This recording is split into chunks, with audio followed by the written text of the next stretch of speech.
चलो चलिए दोस्तों, अपन जो आर्टिकल का जो टॉपिक चल रहा था हम उसको आगे कंटिन्यू करते हैं। हमने कल इसमें 3 पोजीशंस पढ़ी थी आर्टिकल की। नाउन के पहले, एडजेक्टिव प्लस एडजेक्टिव जो आपका रहेगा उसके पहले, या आपका नाउन के पहले एडजेक्टिव, एडजेक्टिव से पहले आपका एडवर्ब, और तो एडवर्ब से अपन पहले किसका प्रयोग करेंगे, आपका आर्टिकल का। तो देखते हैं आज आपकी जो चौथी पोजीशन है वो, अगर आपको सेंटेंस में कहीं पर भी आपको सच, व्हाट, हाफ, रेदर या मेनी शब्द मिल जाए और इसके बाद आपको आगे क्या मिल जाए, singular countable noun, singular noun, तो उस नाउन से पहले आपको किसका प्रयोग करना है, ए का या एन का आपको इसका प्रयोग करना है। जैसे एग्जांपल बता देता हूं मैं आपको, जैसे ये देखिएगा,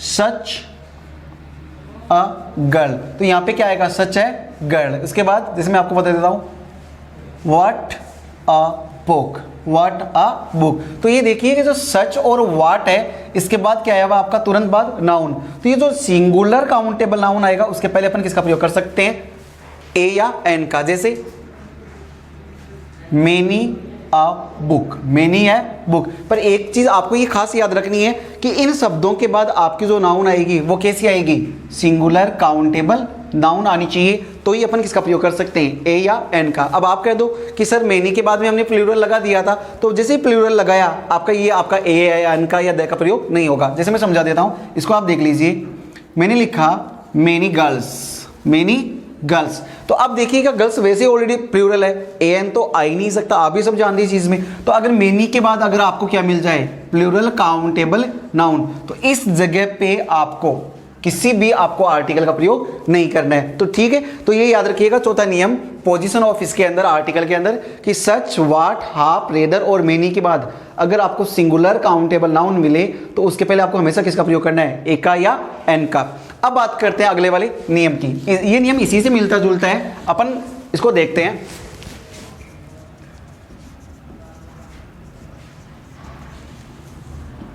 अगला नियम ये रहेगा आपका, इसी से मिलता जुलता है, 5वां नियम। अगर आपको मान लीजिए सच है, व्हाट है, हाफ है, रेदर है या मेनी है, और उसके बाद आपको क्या मिले, नाउन, और नाउन से पहले आपको क्या मिल जाए, एडजेक्टिव, तो याद रखिएगा जो आपका आर्टिकल ए या एन आएगा वो हमेशा किसके पहले आएगा, एडजेक्टिव के पहले। तो ये देख, आपको एक सेंटेंस बता देता हूं, सच अ ब्यूटीफुल गर्ल, ठीक है। तो मिलता जुलता ही नियम आपका कि अगर आपको सच, या आपको जो मैंने सच लिखे, सच है, व्हाट है, हाफ है, रेदर है, मेनी है, अगर इनके बाद आपको नाउन मिले, नाउन से पहले आपको क्या मिल जाए, एडजेक्टिव, तो ये आपको याद रखना है कि नाउन के पहले एडजेक्टिव मिला तो एडजेक्टिव से ही पहले अपन किसका प्रयोग करेंगे, ए या अपन एन का प्रयोग इसमें करने की कोशिश करते हैं। अब रही बात देखिए रेदर में, आपको मैं एक नोट चीज बता देता हूं कि कभी कभी क्या होता है, रेदर के पहले भी एन लग जाता है, जैसे अ रेदर इंटरेस्टिंग टॉक, ठीक है। हालांकि रेदर का मैं अर्थ बता देता हूं, वस्तुतः होता है, तो आपको ये थोड़ा सा एक अपवाद थोड़ा सा ध्यान रखना है कि रेदर के पहले भी अपन किसका प्रयोग कर सकते हैं, ए या एन का प्रयोग कर सकते हैं। तो फिलहाल आपका जो 5वां नियम रहेगा वो ये रहेगा कि सच, व्हाट, हाफ, रेदर, मेनी के बाद आपको नाउन, और नाउन से पहले क्या मिले, एडजेक्टिव, तो उस एडजेक्टिव से ही पहले आपको किसका प्रयोग करना है, आर्टिकल का, मतलब ए या एन का ही प्रयोग आपको करना रहेगा। तो ये थी इसकी 5वीं पोजीशन। अब बात करते हैं इसकी 6वीं पोजीशन की। 6वीं पोजीशन में आपको बता देता हूं, आपको कहीं पर भी आपको ऑल, बोथ या डबल अगर ये मिलता है और इसके बाद अगर आपको क्या मिले, नाउन, तो उस नाउन से पहले हमेशा किसका प्रयोग करना है, द का। हालांकि इसमें भी अपवाद है, वो मैं आपको बताता चलूंगा साथ में, कि ऑल, बोथ, डबल के बाद अगर आपको नाउन मिले, एक्चुअली में आप देख सकते हैं कि इनके बाद जो नाउन आएगी वो हमेशा कैसी आएगी, प्लूरल नाउन। कैसी आएगी, प्लूरल नाउन। तो उस प्लूरल नाउन से अपन पहले किसका प्रयोग कर सकते हैं, द का, क्योंकि एन का तो कर ही नहीं सकते, क्योंकि आपको जो नाउन मिलेगी वो कैसी मिलेगी, प्लूरल नाउन मिलेगी। तो अपन किसका प्रयोग करेंगे, द का। जैसे मैं आपको समझा देता हूं, all the girls, all the girls, मैंने लिखा both the students, both the students, मैंने लिखा double the chair, double the chair. पर आपको मैं एक चीज बता देता हूं आपको, वो ये कि सामान्य तौर पे मैं आपको ये अपवाद भी बता देता हूं। क्या? पहला अपवाद देखिए, हल सामान्य तौर पर बोथ के बाद अगर प्लूरल काउंटेबल मिले तो अपन उसके पहले किसका प्रयोग नहीं करते हैं? आर्टिकल का प्रयोग नहीं करते। मतलब इस जगह अपन है वो किसी भी आर्टिकल का प्रयोग नहीं करेंगे, सामान्य तौर पे ये नियम है। जबकि अपन बोथ के बाद अपन किसका प्रयोग कर सकते हैं? दे का। रही बात ऑल की, अगर आपने ऑल के बाद अगर आपको प्लूरल काउंटेबल नाउन मिले तो अपन उसके पहले किसका प्रयोग कर देंगे? दे का। पर जैसे ही आपने दे का प्रयोग किया, इससे हमें एक विशिष्ट क्लास, ये मान के चलिए कि हमें एक स्पेशल क्लास का क्या होगा? बोध होगा। हम सिर्फ उन्हीं लड़कियों की बात करेंगे जिनके बारे में हम बात करें तो अपन दे का प्रयोग कर सकते हैं। पर एक सपोज करो अपन को पूरी क्लास की बात करनी है, पूरे एक वर्ग की बात करनी है, तो अपन ये भी कह सकते हैं इसको ऑल गर्ल्स। इसमें वो सभी लड़कियां शामिल है जो इस संसार में, इस दुनिया में हैं। तो ऑल गर्ल्स का मतलब क्या हो जाएगा? सारी की सारी दुनिया की सारी की सारी लड़कियां। अगर ऑल द गर्ल्स लिखा अपन ने तो इसका मतलब हो जाएगा सिर्फ वो लड़कियां जिनके बारे में हम बात कर रहे हैं। तो किसी भी चीज को स्पेशल बताने के लिए अपन किसका प्रयोग कर सकते हैं? द का। तो नियम याद रखिएगा, अगर आपको ऑल, बोथ और डबल के बाद आपको प्लूरल नाउन मिले और आपको स्पेशल बताना हो तो उस नाउन से पहले आप किसका प्रयोग कर सकते हैं? द का। एक सपोज कीजिए आपको क्लास नहीं बतानी, आपको तो हर एक लड़की के बारे में, हर एक स्टूडेंट के बारे में या हर चेयर के बारे में बात करनी है, तो आपको यहां द लगाने की आवश्यकता नहीं रहेगी। ठीक है, तो ये रहेगा आपका इसका छठवां नियम। सातवें नियम के अंदर अपन बात कर लेते हैं कि जो आपका सातवां नियम रहेगा वो नियम ये रहेगा कि अगर कहीं पर भी सामान्य तौर पर आपको ऑल, बोथ, डबल, रेदर, या एक सपोज की लीजिए आपको कहीं, आपको मान लीजिए ये आपको मिल जाता है जस्ट, तो इनके बाद अगर आपको नाउन मिले, क्या मिले? नाउन। तो वही नियम मैं बता रहा हूं, नाउन के पहले एक सपोज कीजिए आपको है कहीं ना कहीं आपको क्या मिल जाए? एडजेक्टिव। एडजेक्टिव से पहले क्या मिल जाए? एडवर्ब। तो उस एडवर्ब से पहले अपन किसका प्रयोग करेंगे? ए, एन या फिर द का। जैसे इस वाक्य को देख लीजिए, आपका नियम ऑल द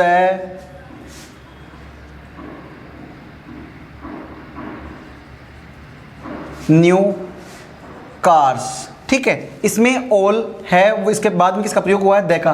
क्योंकि कार्स, जो आपका जो कार है वो क्या रहेगा? नाउन। नाउन के पहले क्या आया हुआ है? एडजेक्टिव। तो एडजेक्टिव से अपन पहले किसका प्रयोग कर सकते हैं? द का। या मैं ये भी कह सकता हूं ऑल द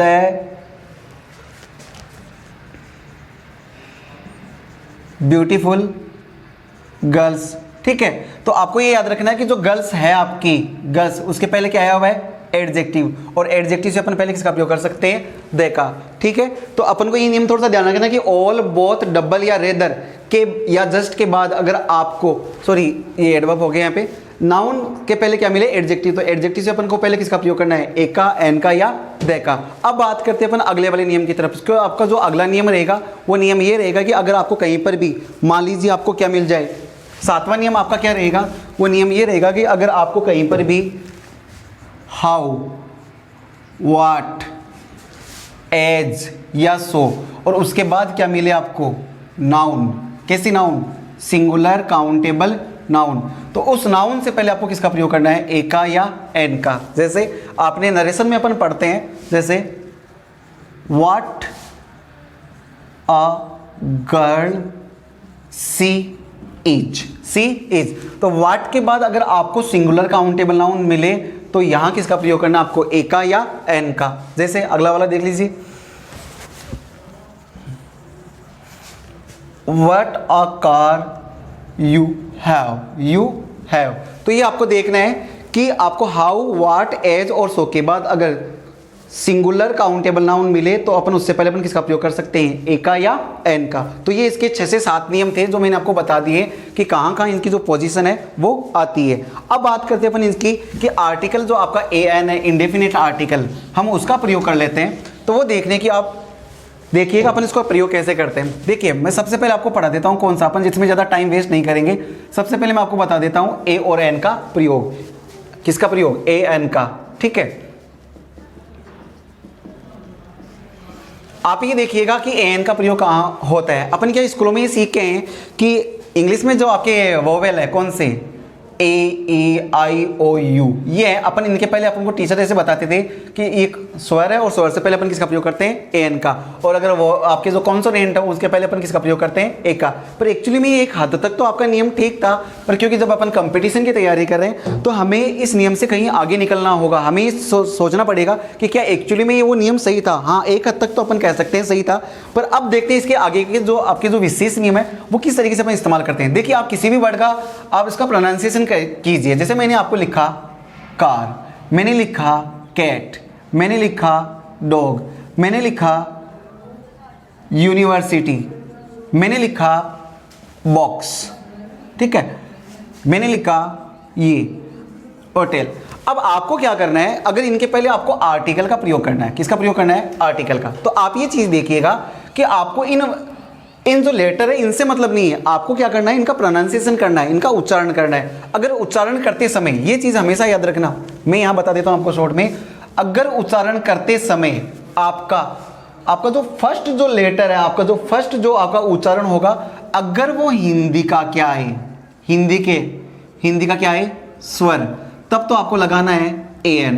अगर उच्चारण करते समय आपका जो पहला अक्षर है वो हिंदी का क्या आ जाए, कॉन्सोनेंट, व्यंजन, तब आपको किसका प्रयोग करना है, ए का। ठीक है, तो मोटी बात क्या है, हमें इनका अर्थ नहीं निकालना है, हमें इनका सिर्फ क्या करना पड़ेगा, प्रोनाउंसिएशन करना पड़ेगा। अब प्रोनाउंसिएशन करते समय जैसे अपन इसका करते हैं कार, अब कार में कै हिंदी में जब आप जाके ढूंढोगे तो पता चलेगा कै हिंदी में क्या होता है, कॉन्सोनेंट, और कॉन्सोनेंट से पहले हमेशा किसका प्रयोग होता है, ए का। इसको देख लेते हैं, जैसे कि आपका ये है कैट, कैट में कै, फिर आपका कॉन्सोनेंट है, कॉन्सोनेंट से पहले ए। जैसे ये देख लीजिए आपका डॉग, डॉग्स में डे, आपका जो डे है वो हिंदी के अंदर क्या रहेगा, डे, वो आपका रहेगा कॉन्सोनेंट, कॉन्सोनेंट से पहले आपका ए का प्रयोग। ये रहेगा आपका यूनिवर्सिटी, यूनिवर्सिटी में ये हिंदी में व्यंजन होता है और व्यंजन से पहले ए। मैंने लिखा बॉक्स, मैंने लिखा बॉक्स, बॉक्स में बै, हिंदी में व्यंजन होता है तो अपन किसका प्रयोग, ए का।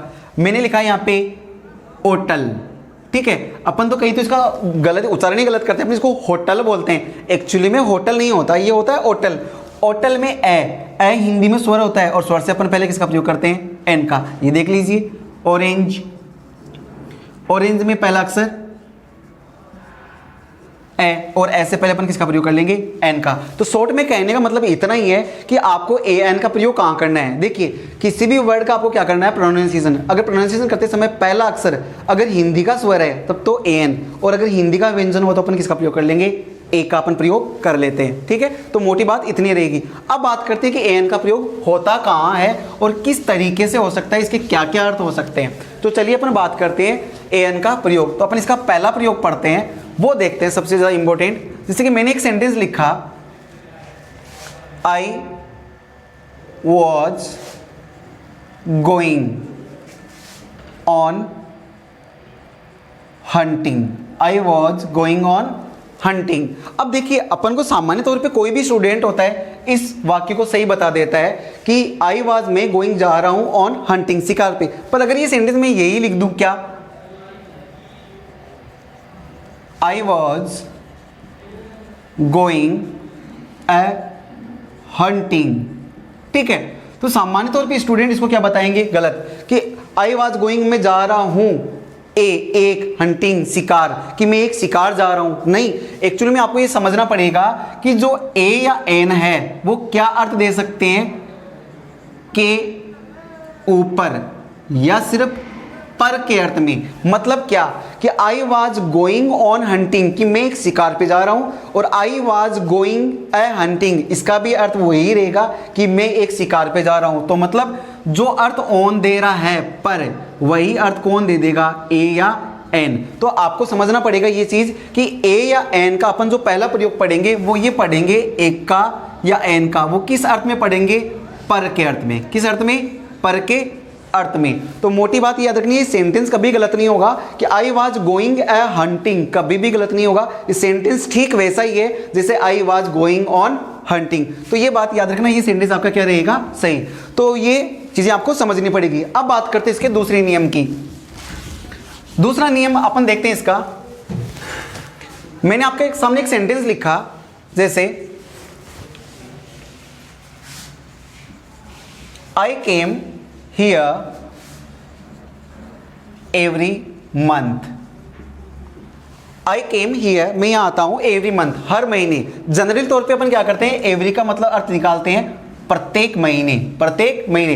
पर अगर इसी सेंटेंस को मैं ऐसे लिख दूं, क्या, I came here a month, a month, तो जनरली तौर पे स्टूडेंट इस सेंटेंस को गलत बता देते हैं। वो इसका क्या अर्थ निकालते हैं, आई मे केम आता हूं, ये यहाँ पे अ मंथ, एक महीना, गलत। एक महीना आपने जो अर्थ निकाला वो अर्थ सही नहीं होगा इस जगह। यहाँ इसका अर्थ होगा, जो एवरी अर्थ देगा वही अर्थ देगा कौन, ए, कि आई केम हियर, मैं यहाँ आता हूं प्रत्येक महीने। तो कहने का मतलब है ए या एन का, अपन का जो दूसरा नियम है उसमें ए या एन का अर्थ, अब अर्थ क्या होगा, प्रत्येक या हर एक, हर एक। तो आपका एन का दूसरा नियम ये रहेगा कि एवरी, या अपन जहां ईच लगाते हैं वहां अपन किसका प्रयोग कर सकते हैं, ए का अपन प्रयोग कर सकते हैं। तो ए का दूसरा क्या नियम रहेगा अपना, ए या एन का जो अगला अर्थ रहेगा वो कौन सा रहेगा, प्रत्येक या हर एक। तो आपका ये सेंटेंस भी आपका सही है और ये सेंटेंस भी आपका सही रहेगा। अब बात करते हैं इसके तीसरे नियम की।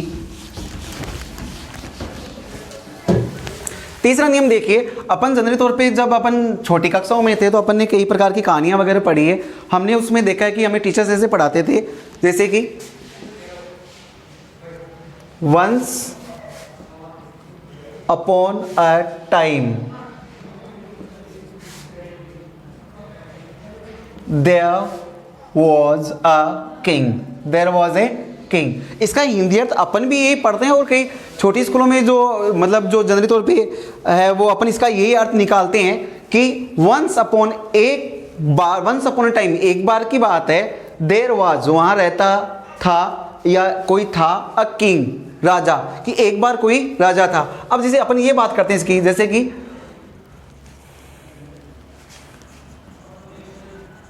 There was a lion, there was a lion, एक बार एक शेर था, एक बार एक शेर था। अपन इसका क्या अर्थ निकालते हैं, एक, या देयर वॉज ए किंग, एक राजा था। अपन इनका अर्थ क्या निकालते हैं, एक। जबकि एक्चुअली में आप देखिए आपकी जितनी भी कहानियां हैं, हम उनमें जिन कैरेक्टर्स की बात करते हैं, हम उन कैरेक्टर से कभी भी मिले हुए नहीं होते। अगर हम उन कैरेक्टर से अगर कभी मिले हुए नहीं हैं तो हम उनका अर्थ कभी भी क्या नहीं दे सकते, एक अर्थ नहीं दे सकते। हमें उस जगह उनका अर्थ देना पड़ेगा कोई, क्या अर्थ देना पड़ेगा, कोई। तो ये बात याद रखना है। ए एन का जो तीसरा नियम है वो ये रहेगा कि ए एन जो प्रयोग होगा वो किस अर्थ में होगा, कोई के अर्थ में। जैसे देयर वाज, वहां अ किंग, कोई राजा है, ना कि एक राजा है। अपन क्या पढ़ेंगे इसका अर्थ, कोई राजा है, कोई, ठीक है, अनजान, जिसको अपन जानते नहीं है। अब जैसे कि अपन की बात कर लेते शेर की, वंस अपॉन ए टाइम, एक बार की बात है, देयर वाज, रहता था कौन, अ किंग। एक्चुअल में आप देखिए कि आपका एक कोई राजा रहता था। एक्चुअली में आप राजा को तो आप जानते नहीं हो, अगर जानते होते तो अपन यहाँ की क्या अर्थ निकाल देते, एक। पर एक्चुअली में जब अपन जानते नहीं है तो हमारे लिए वो एक अर्थ निकालना गलत हो जाएगा, हमारे लिए वहां इसका अर्थ क्या होगा, कोई। तो एक बार की बात है कि कोई राजा रहता था या कोई राजा था। तो ये चीज अपन को थोड़ी सी ध्यान रखनी है।